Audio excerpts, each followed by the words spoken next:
بسم اللہ الرحمن الرحیم۔ موسیٰ علیہ السلام کا واقعہ۔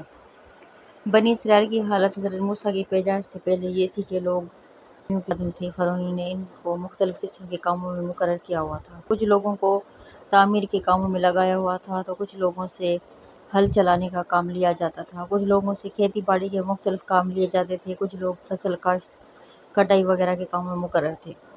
گندے کاموں میں بھی ہی لگایا جاتا تھا۔ بنی اسرائیل کی عورتوں سے اس طرح کام لیے جاتے تھے۔ لونڈیوں سے کام لیے جانے گھریلو کام کے سپرد ہوتے تھے اور موت سلائی وغیرہ کے ان کاموں میں ہی ہوتی تھی۔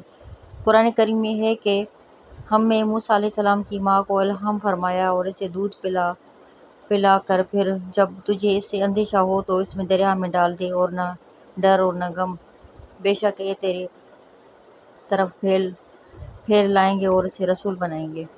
آپ کی پیدائش سے پہلے ہی آپ کی والدہ کے دل میں یہ بات ڈال کر یقین کرا دیا گیا تھا کہ پیدائش کے بعد تم بچے کو دودھ پلاتی رہو۔ جب تمہیں فرعون کے جاسوسوں سے خطرہ لاحق ہو جائے تو بچے سے رونے سے وغیرہ سے پڑوسیوں سے تمہیں خطرہ ہو تو بچے کو دریا میں ڈال دو، ہم اس بچے کی حفاظت خود کریں گے، تمہاری طرف لوٹا دیں گے اور اسے رسول بنائیں گے۔ حضرت موسیٰ کی والدہ جب ولادت کا وقت آیا تو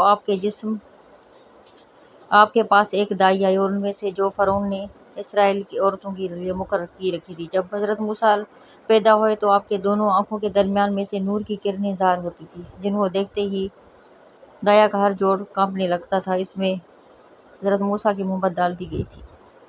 اس نے کہا، اے عورت، اس بچے کی ماں، میں اسے قتل کرنے کے لیے آئی ہوں، لیکن مجھے اس سے شدید محبت ہو چکی ہے، اس لیے تو اپنے بچے کو محفوظ کر لے، اور یہ دعویٰ یہ کہہ کر چلی گئی۔ اتنے میں فرعون کے جاسوس آپ کے دروازے پر پہنچ گئے اور حضرت موسیٰ کی بہن نے جاسوسوں کو آتے ہوئے دیکھا اور کہا، اے ماں، فرعونی آ رہے ہیں۔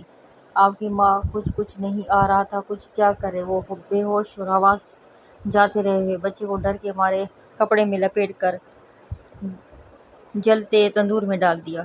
جب فرعون آپ کے گھر میں داخل ہوتے ہوئے جلتے تندور کی طرف تو وہ نہ گئے، گھر تمام چھان مارا، کوئی بچہ نظر نہیں آیا۔ جب فرعون آپ کے گھر سے نکل گئے تو آپ کی والدہ کو ہوش آیا تو اپنی بیٹی سے پوچھا، بچہ کہاں ہے؟ یعنی آپ کو یہ معلوم ہی نہ تھا کہ بچے کو کہاں ڈالا تھا۔